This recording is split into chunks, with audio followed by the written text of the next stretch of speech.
television as about the people's pride. Know that the faculty is a daily program on Delta Television that will bring you issues as they arise.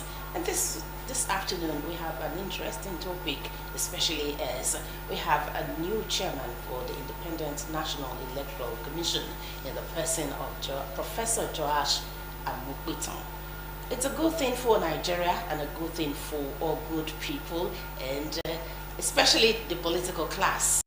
Well, is a good omen. Let's see how his appointment as the new chairman of INEC plays out. What are before him, the task before him, his responsibilities, the ideas and policies he will bring into INEC to ensure that INEC becomes stronger and better.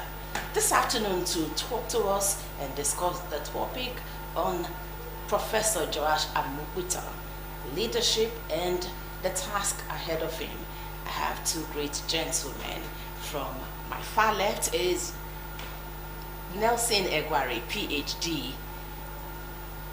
Good to have you. Thank you for having me. Yes, welcome to the faculty. We have also Chika Omoso. Good to have you. Thank you, and thank you, viewers, for having me today.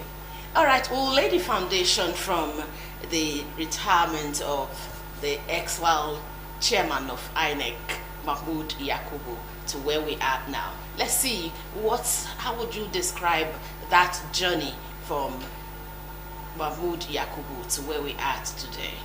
We can start with you, Dr. Nelson. Well, good afternoon, viewers. The INEC that we had under Mahmood Yakubu initially gave us some glimpse of hope when he introduced the BVAS and the IREV. And in some instances, we had what seems to be a semblance of credible elections in some states and of course in some parts of the country. But as we started progressing, especially in the off-season elections, we had what I can describe as laughable and a mockery of democracy sort of elections in some parts of the country. We saw where the Supreme Court ruled that the BVAS and the IREV were not covered or backed by law. And so those who relied on BVAS and the IREV in court to defend their cases were left disappointed. And so the beautiful era that was supposed to be that of the Mahmood Yakubu time in INEC was wasted because towards the tail end of his administration, INEC collapsed. And so with the coming in of Professor Amopitan, I hope that we'll be able to find a way around some of those lapses that characterize. Yes, we'll actually get into that. Let's have your take on the performance of the SY chairman of INEC, Mahmood Yakubu. Thank you, viewers. Once again, it's good to be here. For me, systems work and systems should depend on people. But I'm not a preacher of individuals, not because I don't have respect for people, because it's people that make systems work. But systems also condition men to work. I have been growing up from the period of Morrissey Wood, Jega, Mahmood, and all of that. We're always anticipating that the person coming to sit on that seat will make a difference because the system itself is not working. Mahmood has not done anything new. The only thing new he did was to introduce something the Supreme Court, the final court of the land, said is not constitutional. It's not backed by. So why was it introduced in a very important game as democracy or election of a country? You see, our country has a way of making things laughable at the end of the day. If we have spent billions upon billions to bring in IREF and to introduce new technology in our elections. And at the end of the day, the Supreme Court says it's not backed by law. It's laughable. He said at the tail end of Mahmoud. No, it was at the heat of Mahmoud, because we knew Mahmoud for the 2023 elections. He hasn't done much previously. It was this time around that we needed, it's like an antelope who started dancing before the venue where he was invited to dance. And when he got to the venue to dance, he was tired. That was what Mahmoud did. He had, like when I was a student, if I see a group of people making noise, I don't know some people's name, I'll just pick their names and write. So that at the end of the day, you know that your clique, you are making noise. In fact, the main person, I may not have the name, and I don't want to ask the name, because when I'm writing those names, as senior prefect, I didn't want those people to know that I was the one doing that. Of course, we could assign people to write name. What he did with some results we had, because when you want to attack Mahmoud, some people said, but we had some results that seemed credible in some areas, some senators, this. But the main issue that the country needed, he failed in that area. He failed because he did not use the technology that the country has given him a lot of money and support and made us to believe that it's going to make a difference in our election. So his performance was bad. His performance was woeful. There is no new thing that he did. There's no exceptional thing that Mahmoud did. The result we had was what IREF gave to us. But he now decided to entertain technical glitch in the main results. And that's where he failed. And he failed us woefully. And now I'm not expecting anything new, anything exceptional from the new INEC chairman. I'm just hoping that he will be professional, the system will be allowed to work. Okay. There's nothing personal. Okay, nothing personal. You don't really have anything to talk about. We have a lot to talk about the new INEC chairman, because a lot rests on his shoulders right now. Now let's just take a look at who Professor Joash Amogbittan, the new chairman of INEC, truly is. Professor Joash Amogbittan is the new chairman of INEC. He's a 58-year-old senior advocate of Nigeria. He is a respected academic with over 3 decades of experience. He was sworn in on October 23, 2025 by President Bola Tinubu, who praised his impeccable character and urged him to ensure credible, transparent elections in Nigeria. Yes, the man, Joash Amogbittan. Let's start with you. Let's continue. Let's take it off from there with you, Doctor. Well, he is coming on the job with a very big CV. The senior advocate of Nigeria, professor of law, yes, and an institutional man of integrity. So it is hoped that he's going to bring all of these to bear on his new job. Okay. And like as I was trying to say earlier, because the Supreme Court said those instruments that would have ensured electoral integrity were not known by law, what I expect him and of course the National Assembly to do is to begin to fine-tune those laws that would, that's the Electoral Act now, that will enable those instruments to be integrated into the INEC, to ensure that the INEC laws, to ensure that those who go for election litigation rather, would not be shut out this time around. Okay. Let's look at some of the priorities he himself has set out for himself as the new INEC chairman. The immediate task, one of them include overseeing of the Anambra governorship election billed for November 8th. Yes. You see, I have nothing to, I don't look at people's CV so much these days. Okay. Because even I study business, and I see very top managers who don't perform well because they are not in tandem, they are not in sync with the current realities. None of the INEC chairmen so far has poor CVs. All of them are well-to-do professors, academics, as you may call them. This one is sound. In fact, I fear those who have good CVs because as a son, he can play with the laws. Those who are ignorant of the laws, the didn't know what to do. He that knows the law could also misuse the law if he decides to. And like I said, we should build a system that doesn't depend on people. You know, I learned a lot from Trump and Obama and Biden, you know, recently. And in fact, much more from Bush. There was something that happened in his own town, in his own state, when he was president.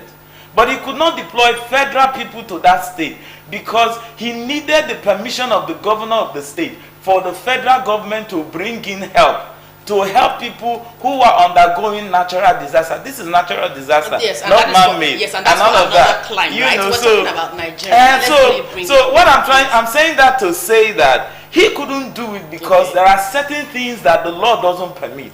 I'm saying let's get to a place where people don't just do at whims and caprices. The laws, they will know the laws and they will act according to the laws. If the law doesn't permit them to do certain things, they will not do it, whether they have a very excellent CV or not.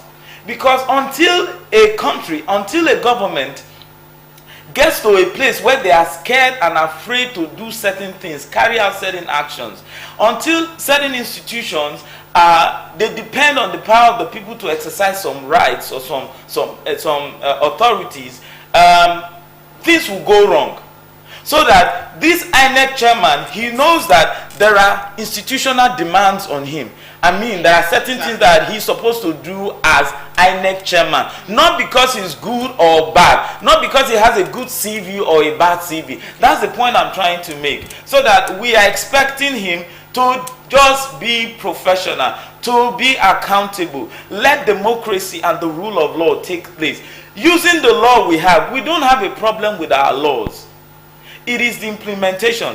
The law on ground is sufficient for us to have a credible election in Anambra State. So that people don't come to use technicality to further perpetuate the evil they will carry out in this election. I am not anticipating wrongs. I'm not anticipating evil. But if we have a system that is working, I have no business with the man in charge because the system will force him to do the needful. That's it's okay. What I'm Let's see trying. how the system forces Amupitan to do the needful, especially with this Anambra governorship election coming up on November 8th. It's been adjudged a litmus test for Professor We have always Amupitan. been having litmus tests for Okay, our Dr. election. Ebere, let's look at what will be your view and what do you expect Professor Amupitan to actually do right or to correct or to change with the Anambra elections? Well, the Anambra election being one of the off-season elections in the country, I expect him to ensure that the votes of the people actually count. Okay. To make sure that let the majority winner of the election be the one actually voted for by the people of Anambra, and to ensure that the election is credible and acceptable to all contestants, such that no one will be compelled to go to court to challenge the outcome of the election. That's exactly what I want to do. Okay. And you know, in this climate, we always expect that the person in charge will make an election credible and transparent. In some other climes, they call for election and everybody is excited. Nobody gives a damn. In fact, I don't know the chairman of the electoral body of US, as a matter of fact, because it doesn't come to news. There is a system that works, and we believe it will work. It will produce the result, regardless of who is there or who's not there. Exactly. You know. Okay, so let's look at Amupitan's reforms. He actually made mention of reforms. Amupitan has pledged to audit INEC's operations to address past logistical failures like the 2023 general election glitches and engage stakeholders for free and fair polls. Yeah, this is one of the responsibilities of INEC, because INEC, if you ask me, I'm not expecting anything personal from the chairman, but I'm expecting things from INEC. And there are things, necessary things they have to do before the elections, during the elections, and after the elections. What you've just mentioned now is during the elections, to ensure that sensitive materials are well protected and they get to their location safe and secure, and to enforce compliance with the rules of engagement, to ensure that people, there's neutrality, the ballot is protected, there's secrecy with the ballot, and all of that. These are should I say sacrosanct demands or requirements for INEC. If they do these things, we have less problem with the chairman. The chairman will just emerge as a good person at the end of the day. So he must ensure. That is one of the things he must do, and I'm happy that he's taking it up, because the audit is necessary. A lot of times materials don't get to polling centers on time, and you say we are voting till 2 o'clock or 3 o'clock. An election is beginning by 11 or 12 p.m. whereas the law states that we're supposed to begin election by 8 a.m. So at the end of the day, you actually rigged a lot of people out legally, because at 3-4 it's like you are even working against the law, against the rules, and then we're begging that the time for election should be extended. These are the things that have the evils that had befallen our elections in the time past, and I hope that in his time things will change. He will improve them before the day of elections. I have conducted elections at least in some part of the north as PO. I knew one of run for an election. And I have run for election. Exactly. But I want to say at that election that materials got there not quite early, but at least on time. Election started by before 10 a.m. and before the evening time we were done with elections. Okay, so let's look at the area of late arrival of materials. This should be some of the areas the new INEC chairman should look into. Dr. Nelson, there are a lot of other issues to pay attention to. One of them include what he calls legacy goal, which he says rebuilding public trust, strengthening INEC's independence, and aligning processes with international standards. Yes, Do you really see this it's working? in line with what I said earlier. Okay. That whatever is going to do with the Anambra election, you should ensure that the outcome of that election will be acceptable to the people of Anambra as they voted for. And then, of course, that stakeholders will also accept the outcome of the election such that no one will have any reason to go to court to challenge that election. Of course, elections that are conducted according to international standards will be acceptable anywhere. So that is what we want from him. We do not want where election is supposed to start by 8 o'clock, you see materials coming by 11, by 12, and then before you know it, within 2 hours, they are gone and they say they are out of time and all of that. So everything that has to do with logistics supplies for the elections must be taken care of adequately to ensure that people don't disappoint, so that the both voters and contestants will be satisfied with the conduct of the whole election. That's exactly what we want from him. Everything should be done seamlessly, so that there will be no reasons to challenge the outcome of the elections. Okay, rebuilding people's trust, Nigeria's trust in INEC. What would be your take on that? It's very important. We are debating all of this because there is no trust in the system. Even in our very executive arm, there is no trust, because we have people with beautiful talks but ugly values, such that they get into office and you don't see the much spoken about, the much talked about. For example, most of us are expecting a lot from the man. Looking at his CV, you would think that education correlates with responsibility and credibility. You would think that CV correlates with performance. But I am just hopeful that indeed, like he has said, he will rebuild public trust. There will be no voter apathies in our election. And he will not make Anambra election the litmus test, pass the test, and then the final, during experiment, because you have some control measures, you can get results as you want. But when you bring that same results to public domain, when you are not controlling any other thing, the results may tend to, shift a bit. Differ a bit from what you've done before. So we are hoping that he will not just pass the litmus test and then fail the nation at the very end. We want him to perform. Let's not even begin to have issues from the Anambra elections in November, because it will actually cause a great voter apathy and then discourage people from coming out. One of the issues we have now is that people don't want to come out to vote. And so I want to say one of the things INEC will do is aggressive voter education, public awareness. Let people know what is expected of them, that they need to vote. Look at US. Trump was almost jailed even before the election, but the people had confidence in him. And they came out to do much more than they did the previous time. So whatever is happening, whatever INEC wants to do, like I said, when I was coming here, I said I was going to change the, if you ask me what I'm expecting from INEC, I should be telling the people what INEC should be expecting from us.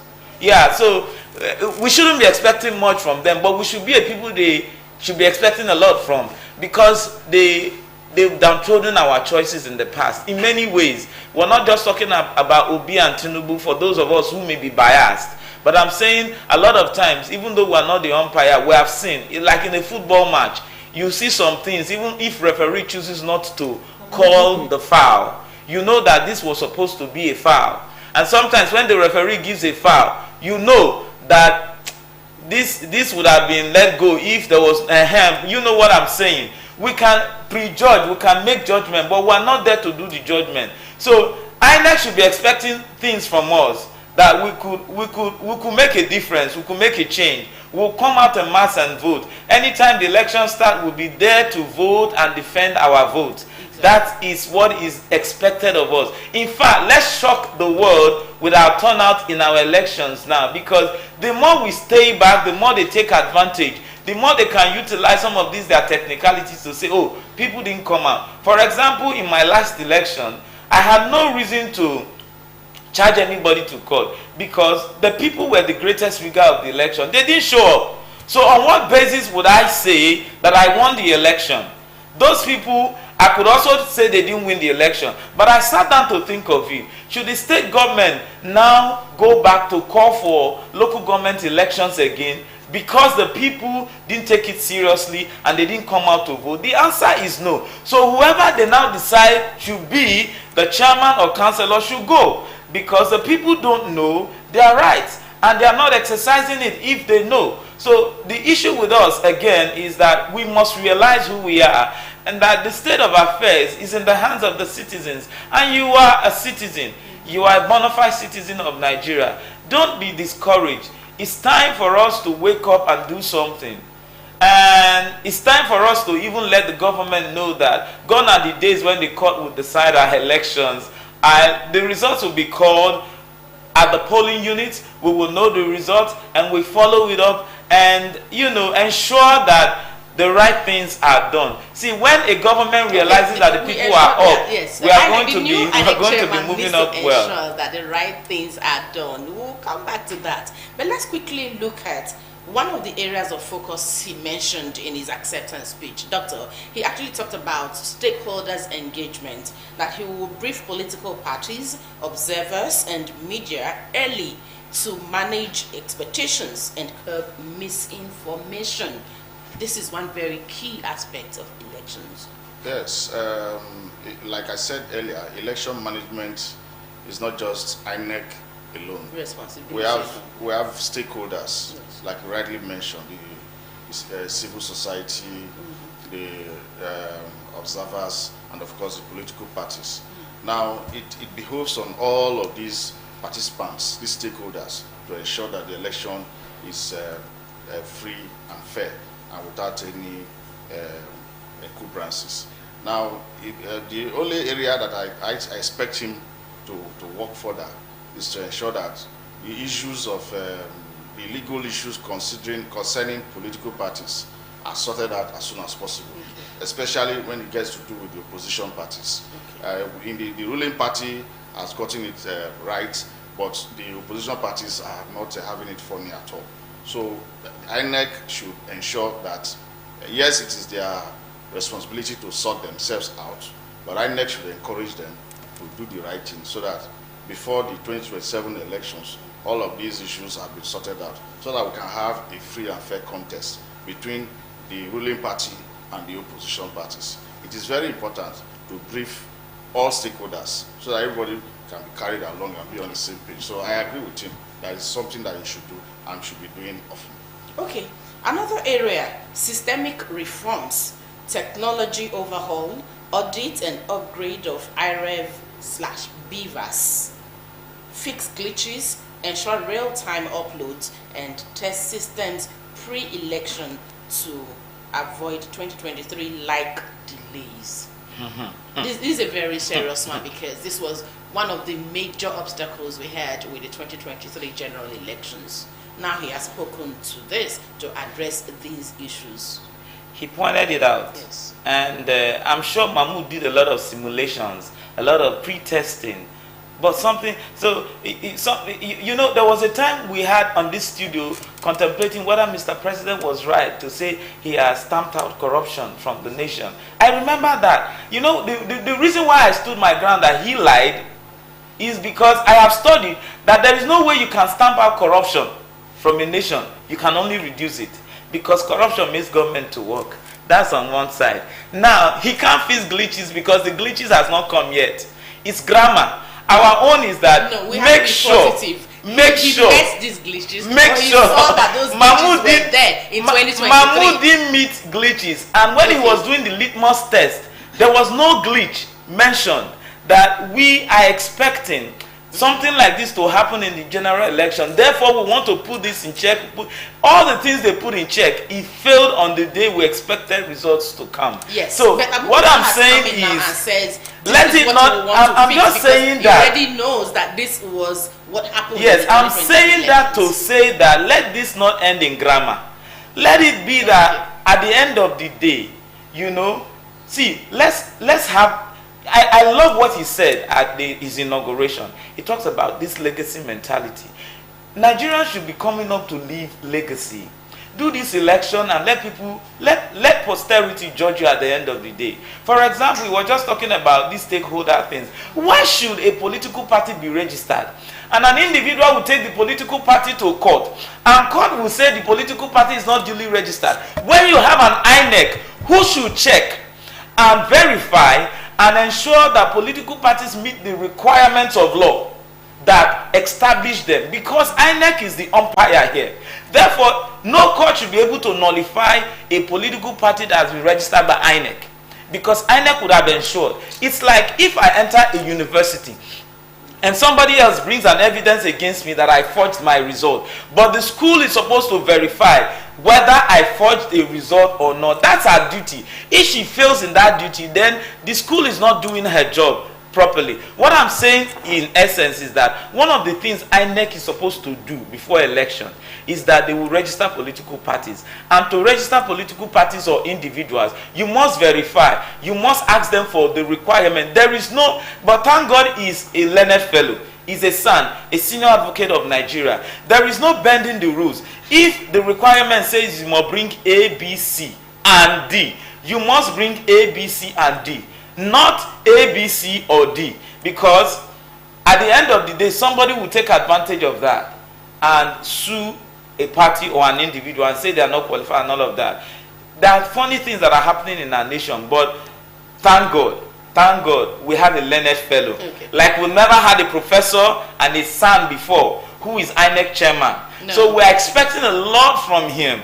I don't want to call his name. I want to call a name of a credible INEC chairman at the end of the day. You know, it gives us joy as a nation that we are growing.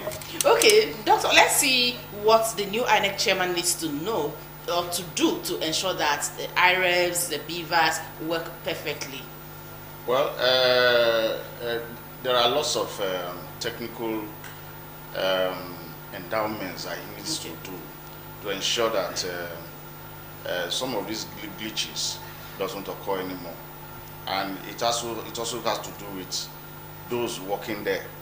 And then if he's going to bring in consultants, he must ensure that they are not compromised. So when there are technical glitches, yes, is it right, or are you sure it can be eradicated? Of course. Like they can be taken off completely? If they can sort it out. They can be sorted out completely. Yes, okay. They can. It shouldn't even exist in the first place. Okay, let him continue with that, yes. So that once that is done, but before then, he needs to sort out the illegal implications of the usage of those tools. Okay. Thank you. Because I was going to say that... Just hold on just a moment. What do you mean? What would be the legal implications The of those tools not Supreme Court, functioning? the Supreme Court held Okay.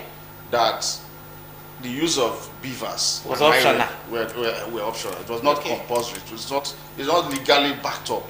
So if you use it or not, it's immaterial. And we cannot rely on something that is not sure by law. So because if you didn't go through the beavers and the IREF, definitely once the votes are counted and approved by the electoral authorities, it will be acceptable. That's it. But if it's legally provided for, that everything must pass through beavers and IREF, then of course any result that didn't pass through the beavers will not be accepted. Okay. It's as simple Do you as that. see that happening in Nigeria? Do you see that really happening? We Yes. have a case at hand, November 8th here. You see, I was going to say, now I understand Okay. why they said we should go to court. Because they know that, see, there are a lot of technicalities. That's why what he said is very key. Okay. Ensure that this thing. So I'm amazed that the country spent billions of naira for something that is not legally binding in the election. Okay. You know, it's a funny country. So as a son, as a learned fellow, a professor of law for that matter, without law, without rules of law, there is no democracy. It should ensure that the legal framework of INEC and the usage of technology in the election is a sanctity, is sanctified by law of our country. So that even there's an extent to which the political gladiators will push you, because the law has made provisions for your protection and for the procedures. But when there's a loophole, when there's a clause, they will take advantage of it. You think the people who did what they did in 2023, if we accept that anything at all was done, they didn't know that there's a clause. There's a clause that will save them from this. So what I'm saying is, one of the things, prerequisites for the election, is voters registration, voters education, registration of parties and political individuals, and ensuring that the legal framework of the usage of IREF, beavers, and all whatnot are in place, so that we know what we are depending on. We cannot go to a football match without knowing where the goalpost is. And you cannot change the goalpost in a football match when the game is started. So it's important we understand the legal framework of the usage of IREF, and it should be, like I said, sanctified by law. Then, if he has done this, we can go into the election. Thank God the registration is ongoing. But there should be massive campaign, massive education. Okay. Our citizens, there is a lot of apathy. We need to help them. We are a people that needs to be pushed like the horse, bridled for us to move.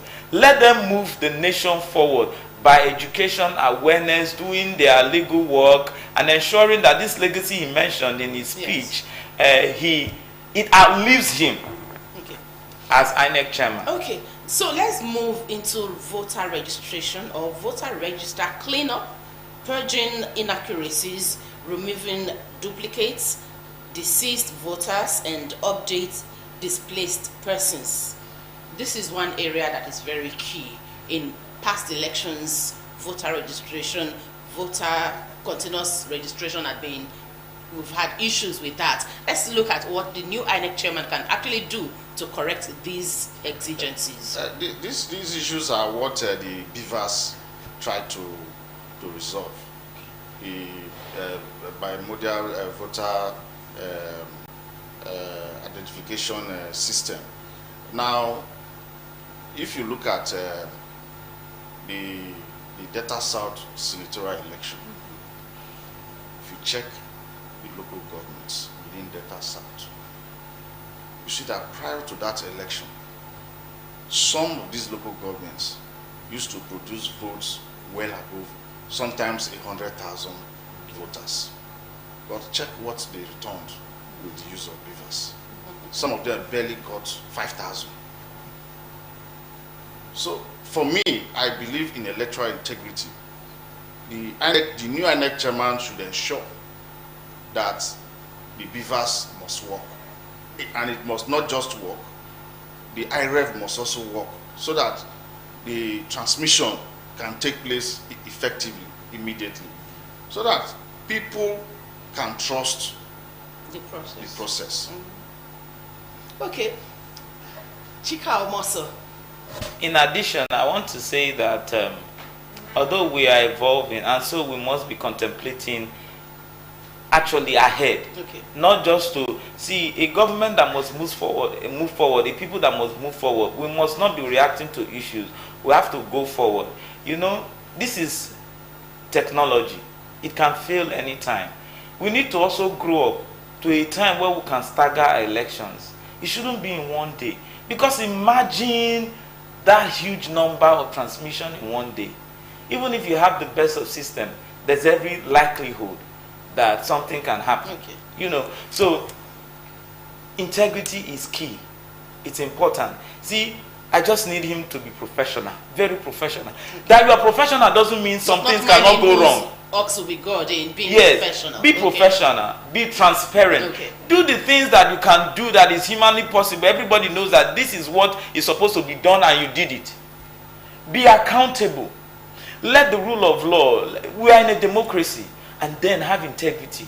Ensure that these things are, in fact, they didn't use beaver.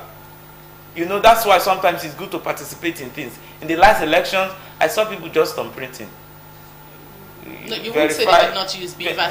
Beavers were actually deployed. No, I'm not talking That's about. of the You know, sometimes when you generalize things, it makes it wrong. I'm saying that in some of the places, these things, the machines were not used. They still went That's back what to you you. would say, right? But going Mhm. back to your question, it's a difficult thing, to remove people who are dead, diseased. Okay. But if we are doing actually continuous registration update, because one of the things IREC is supposed to do is delimiting electoral places, constituencies, and polling units, the people, and updating the register. People who are dead, as a PO, I had issue, and I was scared because I was in the north and I was conducting election and I was in charge, and I saw people bring in voters card. Then there was no beavers and whatever. People, you will go to register and search, you will not see them. You actually see the voters card, but it's not the person holding the voters In the card. register. You know, so I was both, you know, as a young person, I was careless, not knowing that there is danger in being right in a nation. But we must stand up to it. I would say, this is not the person, now please vote, go away, let the next person come. Okay. And you know, so Yeah, so it has to do what? Because it's technology. You just have to impute some keys. Those who are, it's when you come, and that's the essence of the machine. It's very important. If they don't do this thing, I don't know whether someone like me should go and vote. Because that machine, if you are not the person, it will just send you back. Display that. Okay. And it Okay, saves you a let's lot of look at energy. the issue of underage voting. It's very, very important. The new INEC chairman addresses that. What would you have the INEC chairman do about the issue of underage voting? That has actually been almost in every part of Nigeria during elections. You see, everything that we need to do to resolve electoral malpractices in this country revolves around the beavers and the IRF. There is no way a child will be registered to vote. And if a child comes with a voter's card that is not his or hers, there's no way the beavers will clear him or her to vote. So it's as simple as that. We need to clean up the laws concerning those technologies so that it can be accepted and becomes a norm going forward. That is what we need to restore the integrity of our elections in this country. Okay, let's look at registration of people living with disabilities and their participation in elections. What does the new INEC chairman need to do concerning this set of people? Oh, that's a very good question, because to register is problematic. To collect your permanent registration card, voters card, sorry, is also hectic. Okay. And I remember going there back often to look for my registration, my voter's card. Then I'm imagining that somebody who can't walk, who can't see, or whose arm is having issues will have to stay on those queues, drag for line, look for their card, go back and forth and all of that. So if he can do something about registration of the handicaps or underprivileged, I don't know how to put it now, but people you living know, with disabilities. people with disabilities of any sort. It will, if you are going to create another room for them and ensure that these things are, you enforce compliance at the centers, it will be good, so that even though these things are registered online, you will not collect your permanent voter's card online. You will still have to go back to offices. So you should ensure that these things are promptly done, so that INEC will have enough time for collection, and then create room for these people, so that once they come, they pick up their thing and go gently. They are part of us. They are citizens of this nation, and they should not be made to suffer unnecessarily because our institution is not doing what they need to do. So it's very important that he works on this, create room for them and make space for them, so that they can also come out to vote. And it should not end at registration. There should be something for them, a provision for them to vote, because that place is high. For those who can't walk, who are lame, how would they go up there to Tomprin and all of those things? So there should be consideration. See, we should come up to see, people should come to see that the country is thinking of us. So we are not just nobodies in our own country. So I believe he can do this. He has the capacity to do this. And going forward, I do see an INEC that is revamped, rebuilt, standing the new challenges of our nation, because we are nascent in a way. We are growing, but we should take advantage. We should leverage on technology. We cannot have our elections without technology. We should leverage on it and build on it. All right. Thank you. Vote buying, another issue that has been a bane to Nigeria's electoral process. What would you have to say the new INEC chairman should do about vote buying in our elections? Well, for me, he needs to educate not just the stakeholders, the voters themselves, the political parties, to ensure that they do not rely on vote buying. What they need to do is to campaign vigorously, sell their party's agenda to the people, and then of course, if you are already elected and you are seeking the election, if you work, you don't need to buy anybody to vote for you. So why do you think this is recurring in our elections? It's recurring because people are desperate. Okay. People are not sure of what they have done. Okay. But in our state, here in Delta, for instance, our governor has done well and is doing well. So for us as a party, we do not see any reason why we will need to buy vote first to win. I don't think that will happen here in Delta. Okay, let's look at security, because that is the major thing that affects our elections in Nigeria. The cases of insecurity here and there. Chika Omoso. The biggest form of security is not security with arms and ammunition. It's the human security. Okay. Our people, our citizens are not secured. And so we are calling for more arms, more uniform personnel and all of that.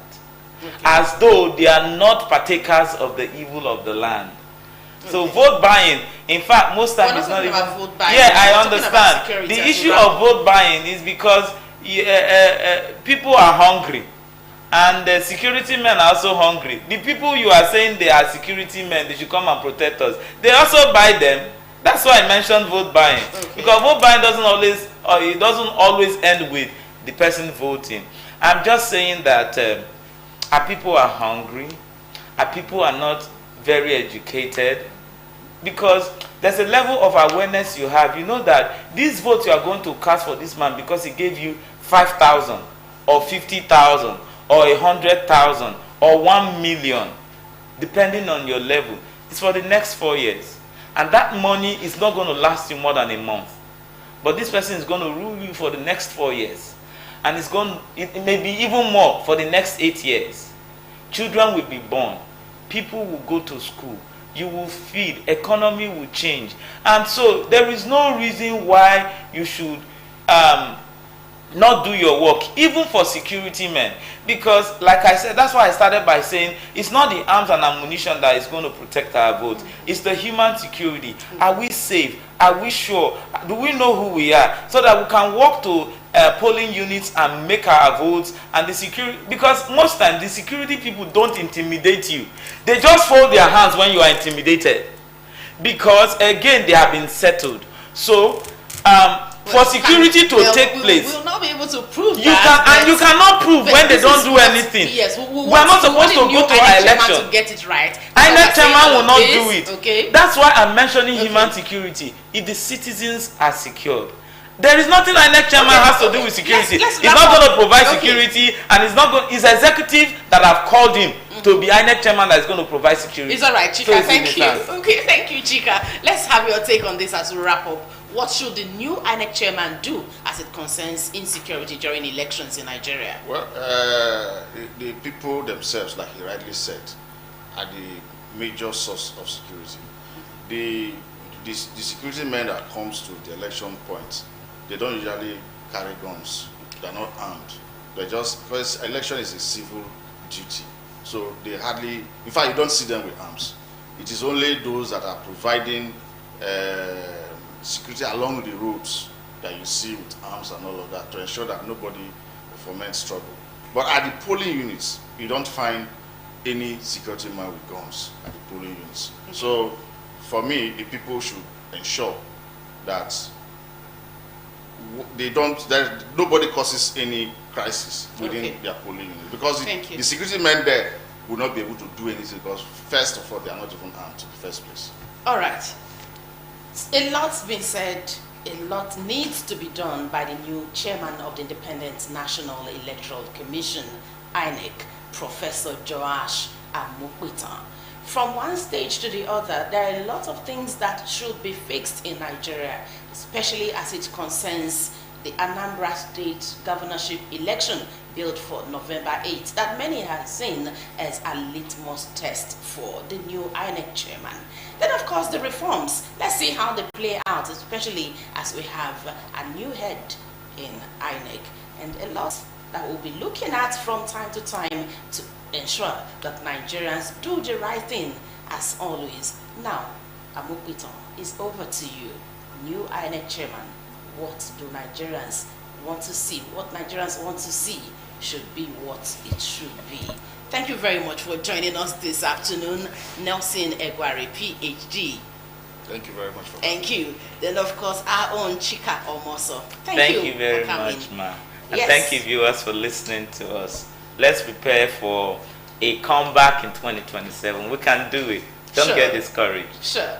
All right, on this note, we'll wrap up today's edition of The Faculty right here on Delta Television, Asaba, the People's Pride. My name is Onome Iyaroe. We'll do this again tomorrow. Good afternoon.